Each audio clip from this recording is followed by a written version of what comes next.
అందరికీ నమస్కారం. ముందుగా ఓం శ్రీమాత్రే నమః అని కామెంట్ పెట్టి లైక్ చేసి మా ఛానల్ని సపోర్ట్ చేయండి ఫ్రెండ్స్.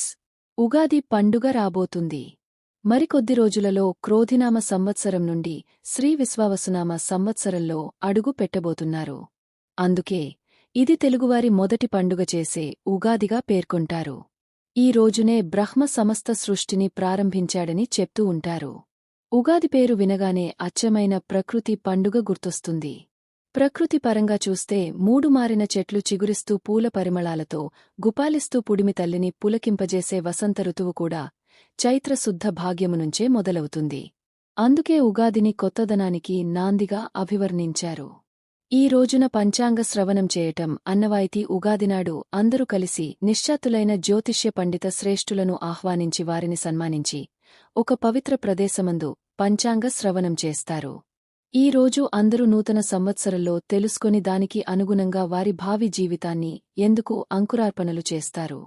అయితే ఈ సంవత్సరం ఉగాది నుండి 2 రాష్ట్రాల వారి జాతకం మారబోతుంది. విపరీతంగా పట్టబోతోంది. దాని తర్వాత నుండి ఈ 2 రాసులవారు అదృష్టవంతులు, భాగ్యవంతులు మరియు కోటీశ్వరులు అవుతారు. ఉగాది నుండి ఈ 2 రాసులవారికి అత్యంత యోగదాయకమైన సమయంగా చెప్పబడుతుంది. ఈ సమయంలో ఈ రాసులవారు పెద్ద పెద్ద శుభవార్తలు, అత్యంత లాభాలు, ధనయోగాలు, అలాగే ఎన్నో శుభ ఫలితాలను పొందబోతున్నారు. దీని కారణంగా ఈ రాసులవారి జీవితం అనేది పూర్తిగా మారిపోతుంది. అదృష్టం పట్టబోతుందో ఈ వీడియోలో తెలుసుకుందాం. అంతకన్నా ముందు మా వీడియో నచ్చితే లైక్ చేసి షేర్ చేయండి. అలాగే మన ఛానల్ని కూడా సబ్స్క్రైబ్ చేయండి. ఈ 2025 ఉగాది నుండి కోటీశ్వరులు కాబోతున్న రాసుల్లో మొట్టమొదటి రాశి కన్యారాశి. ఉగాది 2025 సంవత్సరంలో కన్యారాశివారికి ఆదాయం 14, ఖర్చు 2. కన్యరాశి జాతకులకు ఈ 2025 ఉగాది నుండి ఎంతో మంచి సమయంగా ఉండబోతుంది. ఈ సమయంలో కన్యారాశివారికి అన్ని రకాల లాభాలు, అద్భుతమైన ప్రయోజనాలు కలగబోతున్నాయి. ఇక వీరి జీవితంలో ఏవైనా సమస్యలు ఉంటే ఆ సమస్యలన్నీ కూడా పూర్తిగా తొలగిపోతాయి. ఈ సంవత్సరం కొత్త పనులను ప్రారంభించగలుగుతారు. అనుకూలమైన వాతావరణం ఏర్పడుతుంది. వ్యాపార అన్న విషయాలు, రాజకీయ జీవితం, వృత్తి, ఉద్యోగ పురోగతి, కుటుంబ అభివృద్ధి, ఆర్థికపరమైన సర్దుబాటు, ప్రజా సంబంధాలు, ఆరోగ్య పరిస్థితి, నూతన విషయం, వ్యవహారాలు, విద్యా సంబంధమైన విషయాలు, ఆధ్యాత్మిక కార్యక్రమాలు 175% అనుకూలంగా ఉన్నాయి. కొన్ని ముఖ్యమైన వ్యాపార వ్యవహారాలు, ధనాన్ని పెట్టుబడి పెడతారు. విద్యా సంబంధమైన విషయాలకు ధనం అధికంగా ఖర్చు చేస్తారు. ఆర్థికంగా ఇబ్బందులను అధిరోహించి తట్టుకోగలుగుతారు. వృత్తి, ఉద్యోగ విషయాలలో స్థిరత్వం వస్తుంది. కుటుంబ విషయాలు, సంతాన సంబంధమైన విషయాలు పురోగమనలో ఉంటాయి. విదేశాలకు సంబంధించిన విషయాలు కూడా అనుకూలంగానే ఉంటాయి. కొత్త వ్యాపార ఒప్పందాలు అనుకూలంగా ఉంటాయి. అయితే జ్యేష్ఠ కుమారుడు విషయంలో ప్రత్యేక శ్రద్ధ వహించాల్సి ఉంటుంది. స్నేహితుల వల్ల పిల్లలు చెడు మార్గం పట్టకుండా జాగ్రత్త వహించండి. వ్యాపారంలో భాగస్వాములను అతిగా నమ్మవద్దు. ఈ సంవత్సరం మీ ఇంటిలో శుభకార్యాలు జరుగుతాయి. వివాహం కాని కన్యారాశి స్త్రీలకు ఈ సంవత్సరం ప్రారంభంలో తప్పకుండా వివాహం జరుగుతుంది. కన్యరాశివారి యొక్క ఆర్థిక స్థితి సమయంలో ఎంతో అభివృద్ధి చెందుతుంది. మీరు చేసిన అన్ని పనులు 3 పువ్వులు 6 కాయలుగా ఉండబోతున్నాయి.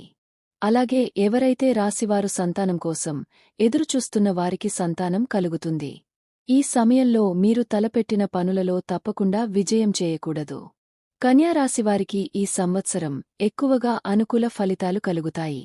ఈ సంవత్సరం మరిన్ని శుభ ఫలితాలను పొందడానికి లక్ష్మీనారాయణ ఎక్కువగా పూజించండి.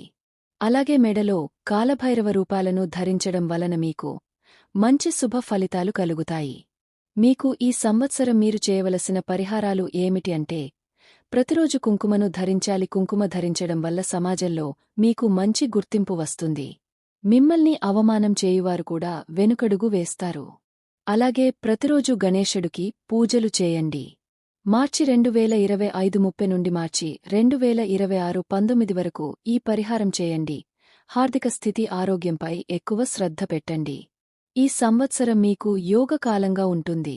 కాబట్టి మీరు ధైర్యంగా ఉండవచ్చు. లేక 2025 ఉగాది నుండి నక్కతోక తొక్కపోతున్న 2వ రాశి వృషభ రాశి. ఉగాది 2025 శ్రీ విష్ణు నామ సంవత్సరంలో వృషభ రాశివారికి ఆదాయం 11, ఖర్చు 5, రాజ్యం 1, అవమానం 3గా ఉంది.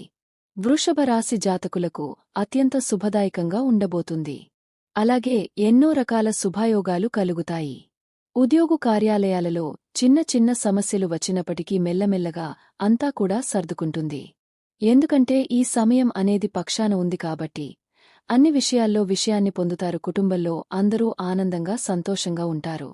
ఇక ఎవరైతే ఈ రాశివారు వ్యాపారం చేస్తూ ఉన్నారో వారికి ఈ సమయంలో వ్యాపారాలు అభివృద్ధి చెందుతూ ఉంటాయి. ఎవరైతే విదేశాల్లో ఉన్నత విద్య కోసం అలాగే ఉద్యోగం కోసం ప్రయత్నాలు చేస్తూ ఉన్నారో కలలు కంటున్నారు వారికి ఈ సమయంలో వారి ప్రయత్నాలు నెరవేరుతాయి. విశ్వావసునామ సంవత్సరంలో వృషభరాశివారు ఫలితాలు ఎక్కువగా అందుకోబోతున్నారు. ఈ సంవత్సరం మీకు జీవితంలో పైకి ఎదగడానికి అవకాశాలు వస్తూ ఉంటాయి. ఆనందం ఉత్సాహము ఉంటుంది. మీ కోరికలు నెరవేరుతాయి. ఆస్తులను వృద్ధి చేసుకోగలుగుతారు. ఆనందంగా ఉంటుంది. పదవులు బహుమతులు పొందుతూ ఉంటారు. అధికారులను కలుసుకుంటూ ఉంటారు. విలువైన వస్తువులను కొంటారు. శత్రువులు మీకు అనుకూలంగా మారే అవకాశం కూడా ఉంది. ఇంటిలో వివాహాది శుభకార్యాలు చేస్తారు. వృషభరాశికి చెందినవారు ఎవరైతే వివాహ ప్రయత్నాలు చేస్తూ ఉన్నారో వారికి సంవత్సరం వివాహం జరిగే అవకాశాలు ఎక్కువగా ఉన్నాయి. ఈ సంవత్సరం కార్యాలను నిర్వహిస్తూ ఉంటారు. ఈ సంవత్సరం మీకు స్త్రీ ప్రచారం ఎక్కువగా ఉంటుంది. మీ ఇంటిలో ఉన్న ఆడవారు అంటే అక్క, చెల్లి, తల్లి, వదిన, భార్య, అమ్మమ్మలు మీరు కులంగా మరియు సహకారులుగా ఉంటారు. ఈ సంవత్సరం వృషభరాశికి చెందినవారు ఎవరైతే ఉద్యోగాలు చేస్తూ ఉన్నారో వారికి ఆర్థికపరంగా బాగుండబోతుంది. విద్యార్థులకు ఈ సంవత్సరం బాగుంటుంది. నచ్చిన కోర్సులు వల్ల జ్ఞాపకశక్తి పెరుగుతుంది. క్రమశిక్షణతో నడుచుకుంటూ ఉంటారు. తోటి విద్యార్థుల నుండి ఉపాధ్యాయుల నుండి ప్రశంసలు పొందుతారు. శని సంచారం మీ జీవితానికి ఉపశమనం కలిగిస్తుంది. మీరు మీ శ్రమతో లాభాలను పొందగలుగుతారు. మీరు కష్టపడి పనిచేస్తే కర్మధాత శని మీతో ఒక సంతోషంగా ఉంటాడు మరియు మీ ఉద్యోగ మరియు వ్యాపారంలో మంచి ఫలితాలను కూడా ఇస్తాడు. విద్యార్థులకు ఈ సమయం శుభప్రదంగా ఉంటుంది. ఈ శ్రీ విశ్వావసునామ సంవత్సరంలో మీరు చేసే పనులలో ఎటువంటి ఆటంకాలు కలగకుండా ఉండాలంటే ప్రతిరోజు మీరు నుదుటిన కుంకుమ బొట్టును పెట్టుకోవాలి. ఆడవారి క్రమం తప్పకుండా తులసి చెట్టుకు నీరు పోయాలి.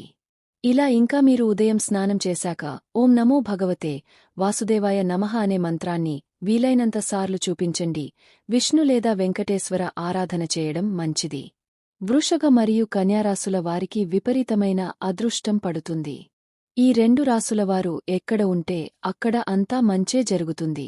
అయితే ఈ రెండు రాశులకు చెందినవారు ఈ సంవత్సరం ఎంత మౌనంగా ఉంటే అంత మంచిది. మీకు అదృష్టం గురించి ఎవరికీ చెప్పకండి. మీకు లాభాలు కలగబోతున్న విషయం ఎవరికైనా చెప్తే మీ అదృష్టం కాస్త దురదృష్టంగా మారుతుంది. సుఖాలకు మారుతుంది. మీకు పట్టే అదృష్టాన్ని చూసి ఇతరులు ఆశ్చర్యపోతారు. ఇతరులు మీ వద్దకు వచ్చి మిమ్మల్ని పొగిడి మీ రహస్యాలను తెలుసుకునే ప్రయత్నం చేస్తారు. అందుకే ఈ సంవత్సరం మీరు అందరితో ఎంత తక్కువగా మాట్లాడితే అంత మంచిది. మీ సంపాదన గురించి ఎవరికీ చెప్పకండి. అలాగే మీరు ఏదైనా ఆస్తులను బంగారాన్ని కొన్న బయట వారికి చూపించకండి. ఇతరుల చెడు దృష్టి పడేలాగా మీరు ఏ పని చేయకండి. ఈ సంవత్సరం నరదృష్టి ప్రభావం నుండి బయటపడడానికి పరివారాలు తప్పనిసరిగా కొంచెంగా నీటిలో వేసుకుని స్నానం చేయండి. ఇలా చేయడం వల్ల మీపై ఉన్న నరదృష్టి కొంచెంగా తొలగిపోతుంది. కన్యారాశికి వృషభ రాశికి చెందిన వారందరూ కూడా ఈ ఉగాది నుండి మంచి లాభాలను పొందుతారు. మీరు తలబెట్టే ప్రతి పని విజయవంతం అవుతుంది. అలాగే మీరు ఆరోగ్యంపై ఖర్చులపై శ్రద్ధ పెట్టాలి. ఈ సమస్య మీరు అదృష్టాన్ని పొందాలంటే మంచి ఆరోగ్యాన్ని సంపాదించుకోవాలి. అలాగే ఖర్చులను నియంత్రించుకోవాలి. ఈ జాగ్రత్తగా ఉంటే ఈ సమస్యనే కాదు వచ్చే సంవత్సరం కూడా మీకు మంచి లాభాలు కలుగుతాయి. మొత్తం మీద మీరు పట్టిందల్లా బంగారంగా మారుతుంది. అదృష్టం వీరి వెంటే ఉంటుంది. వీరికి పట్టే అదృష్టాన్ని ఆపటం ఎవరి వల్ల కాదు. మీకు ఈ వీడియో నచ్చితే తప్పకుండా లైక్ చేసి షేర్ చేయండి. మరిన్ని మంచి వీడియోస్ కోసం మా ఛానల్ని సబ్స్క్రైబ్ చేయండి. ధన్యవాదాలు.